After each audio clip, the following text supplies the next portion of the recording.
দেখো সুমন কি করেছে। চাষায় চাষ করেছে। আসলে আমি আগের ভিডিওটা নিয়েছিলাম যেদিন ও এইগুলো সব সেটআপগুলো রেডি করছিল, সেদিন ভিডিওটা আমি নিয়েছি। সেই ভিডিওটা কি করে ডিলিট হয়ে গেছে তোমার সাথে শেয়ার করতে পারলাম না।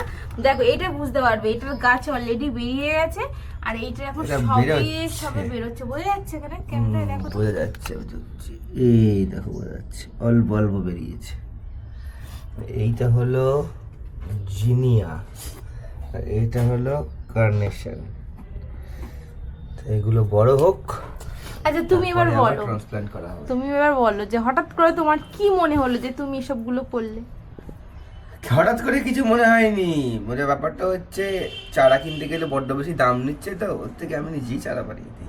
নিজেই চাষ করলে নাকি? হ্যাঁ। গ্রিন হাউস এফেক্ট দিচ্ছে, সেটা একটু দেখা। এটা লাগাতে হবে আবার। এটা একটা ঘর মতো তৈরি করেছে, দেখো সবকিছু ঘিরে ঘেরা। ঢেকে রাখি হবে। হ্যাঁ, ঢেকে রাখলে ভিতরটা বেশ একটু ঘামে। ডাইরেক্ট রোদ না লাগে, হুম। তার জন্য এটা ঢেকে রাখতে হয়। আর এখানে কিন্তু খুব সুন্দর, আমাদের এই ব্যালকনিতে খুব সুন্দর রোদ আসে সকালবেলা করে। সকালবেলা করে সারাদিন এই ব্যালকনিটা রোদ থাকে, আর ওইদিকে আর একটা ব্যালকনি আছে ওটাতে অতটা রোদ থাকে না। দেখো ঢাকবে এবার।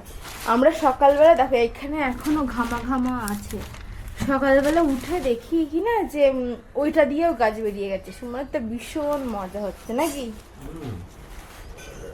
গাছগুলো ঠিকভাবে এখানে আমরা কিছু হ্যাঙ্গিং যে টপগুলো পাওয়া যায়, তো সেইগুলো আমি অনলাইন থেকে অর্ডার দেবো। আগে গাছগুলো ঠিকঠাকভাবে বেরোক, মানে বড় হোক, তারপরে এখানটায়। হ্যাঁ, এখনো 15-20 দিন সময় লাগবে এখান থেকে গাছ বের করতে। হুম।